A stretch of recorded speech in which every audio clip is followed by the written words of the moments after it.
Thank you for listening to the club's audio notes on the 2024 Player's Handbook published by Wizards of the Coast.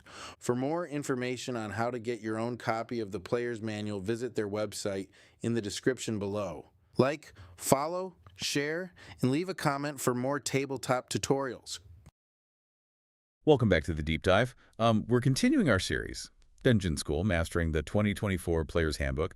This is part 5, and today we are looking at the Dwarf. Yeah, a really fascinating look. It is, because, reading through the Chapter 4 notes, I realized my mental image of this species was just about a decade out of date. Which happens, right? I mean, we tend to think of the dwarf as the safe option, the passive tank who, drinks ale and hits things with a hammer. Right, exactly. But the 2024 update completely flips the script. We are seeing a move from this passive durability to what I call active dungeon utility. Active utility is, it's honestly the perfect way to put it. Yeah. Because looking at the official rule summary, sure, they are still medium humanoids, but the first thing that jumps out is the vision.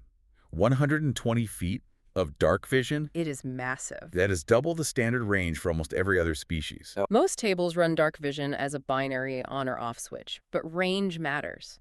If you are in a massive cavern, the dwarf sees the enemy archers 60 feet before the archers see the dwarf. You aren't just seeing in the dark, you are outranging the dungeon itself. And while that vision is passive, the real active mechanic here is stone cutting. Because in the old 2014 rules, this was just a niche history check to know how old a brick was. Which nobody ever used. Nobody. But now, it is a superpower. Let's break down the rule. It is a bonus action now. You touch a stone surface, and for 10 minutes, you gain tremor sense out to 60 feet. That is the game changer right there. Tremor sense allows you to pinpoint the location of anything touching the ground, even if you can't see it. And the resource cost? Manageable. You can use it a number of times equal to your proficiency bonus, and that resets on a long rest. So from a player perspective, this completely changes your role in the party. You aren't just the meat shield anymore. You are a tactical radar. Precisely. If you are exploring a ruin, you don't just kick down the door. You touch the wall next to it. Suddenly you know there are 4 goblins waiting in ambush on the other side. Provided it's made of stone. Right. Provided it's stone. You are effectively seeing through walls. That stone requirement is the big adjudication point for DMs, isn't it? It is the hard limit. If the party is standing on the wooden floor of a tavern or a dirt path in the woods, this ability does nothing. As a DM, you have to be strict about that trigger. Yeah, that makes sense. But inside a dungeon, it creates a fascinating challenge for encounter design. Because it invalidates so many classic tricks. Like invisible stalkers. Useless against a dwarf. They create vibrations on the floor. The dwarf knows exactly which square to attack, canceling out the disadvantage of fighting an invisible foe. Now, despite all this fancy sensory tech, they did keep the durability, right? I saw Dwarven resilience is still there. It is, and it's reliable. Resistance to poison damage and advantage on saves against being poisoned. But the math on Dwarven toughness is what I really like. That's the HP boost.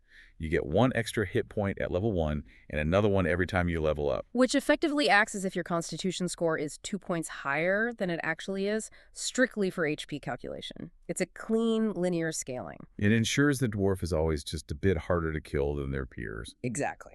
One thing veterans of the 2014 edition need to clock is the speed change. We used to deal with dwarves having 25-foot movement. Slowing down the whole group. Right, but that's gone. It is. They're 30 feet now, standard speed. Yeah. And crucially, subraces are gone mechanically. You don't pick between a hill dwarf or mountain dwarf for stats anymore. Those are just flavor choices for your ancestry. Everyone gets the speed, everyone gets the toughness. Let's apply this to the table.